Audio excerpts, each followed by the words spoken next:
जय श्री राम।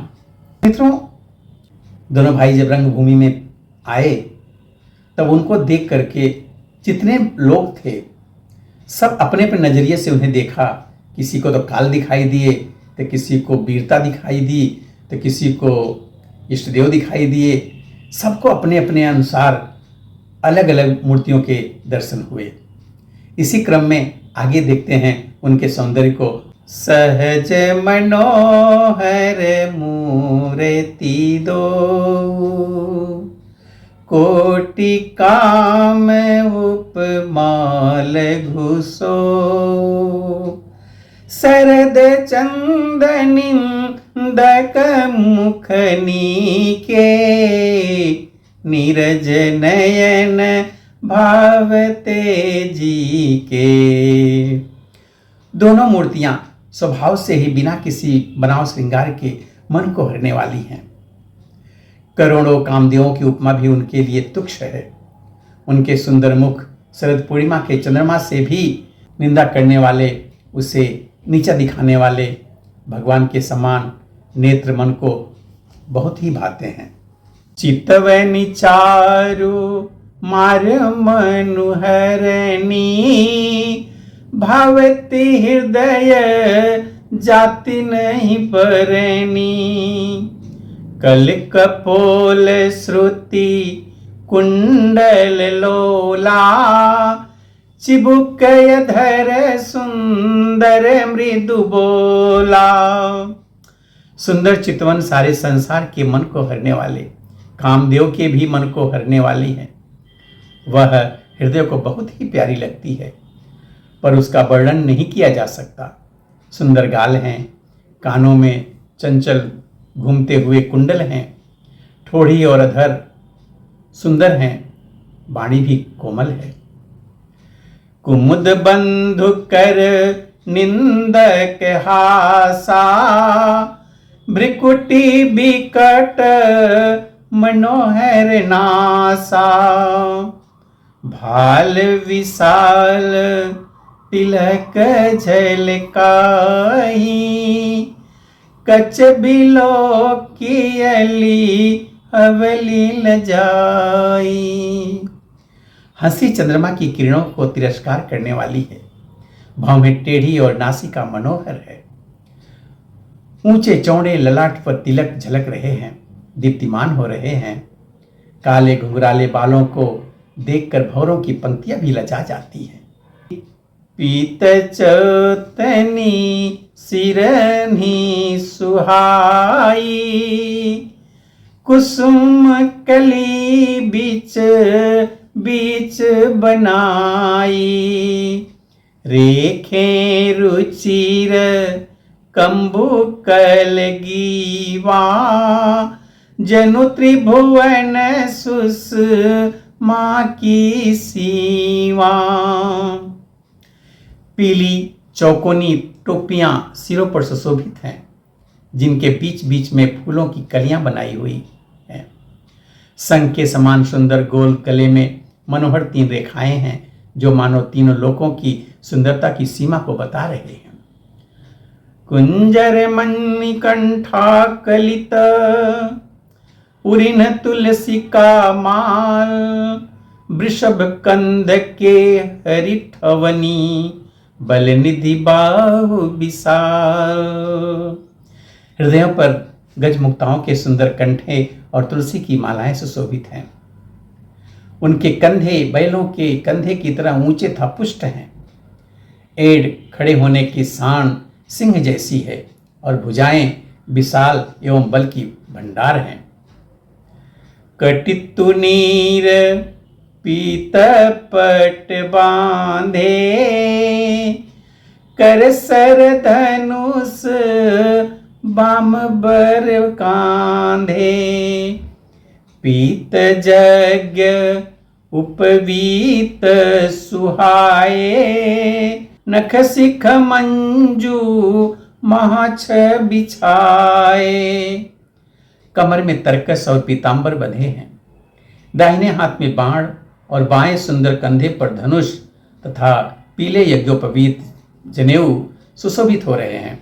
नख से लेकर सिख तक सब अंग सुंदर हैं, उन पर महान शोभा छाई हुई है।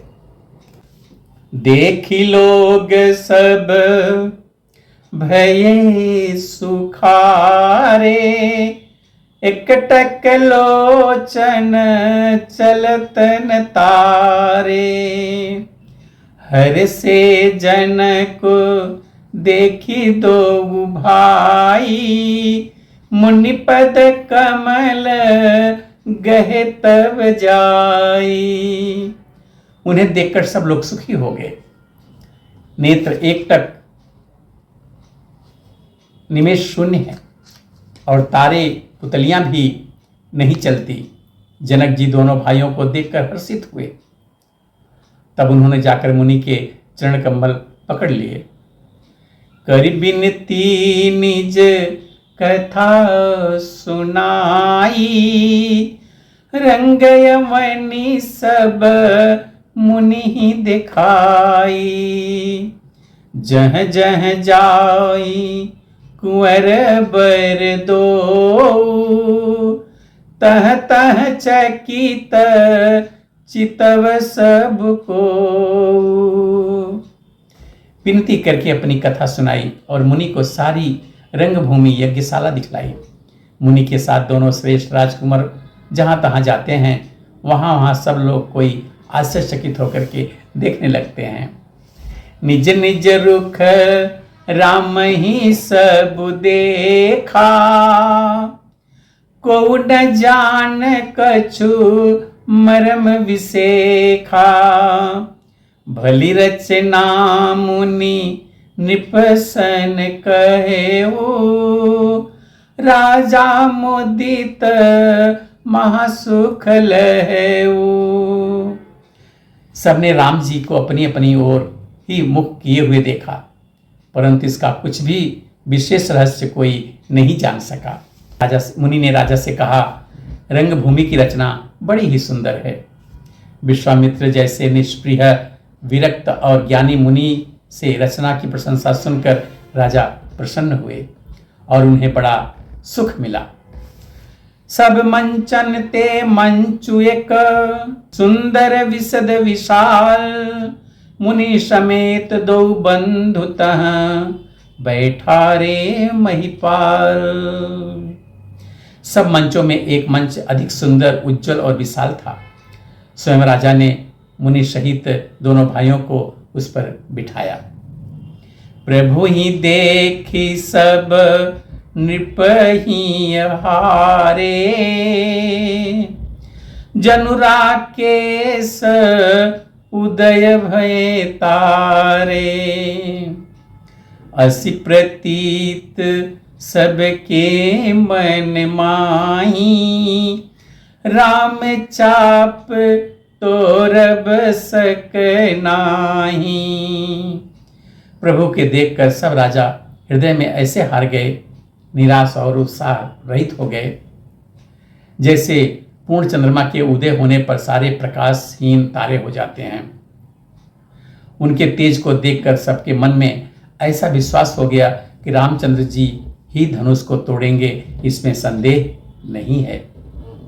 बिन भंजे हूँ भव धनुष विशाला, मेली हसिय राम उर माला।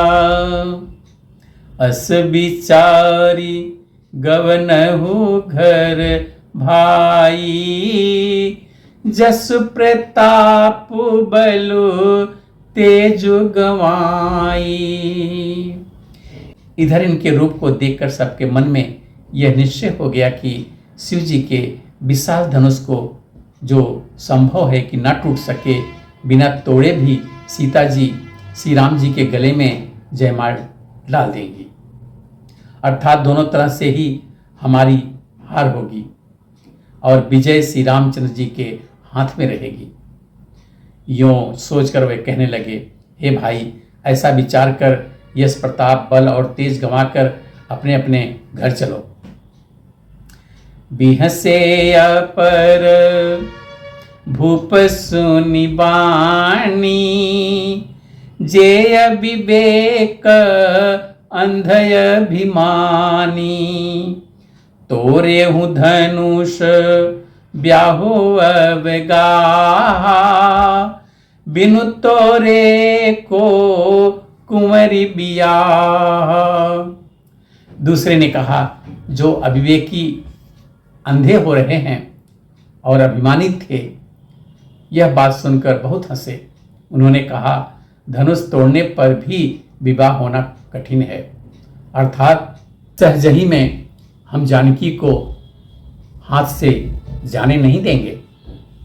फिर बिना तोड़े तो राजकुमार को ब्याह ही कौन करने देगा। एक बार कालहूँ कीन हो, सियहित समर जीतब हम सो। यह सुनियवर महिप मुस्काने, धर्मशील हरि भगत सयाने। काल ही क्यों ना हो, एक बार तो सीता जी के लिए उससे भी हम युद्ध में जीत लेंगे। यह घमंड की बात सुनकर दूसरे राजा, जो धर्मात्मा हरिभक्त और सयाने थे, मुस्कुराए। सीय बियाह बिराम, गर्भ दूरी करी नृपन के, जीति को सक संग्राम, दशरथ के रण बाकुरे।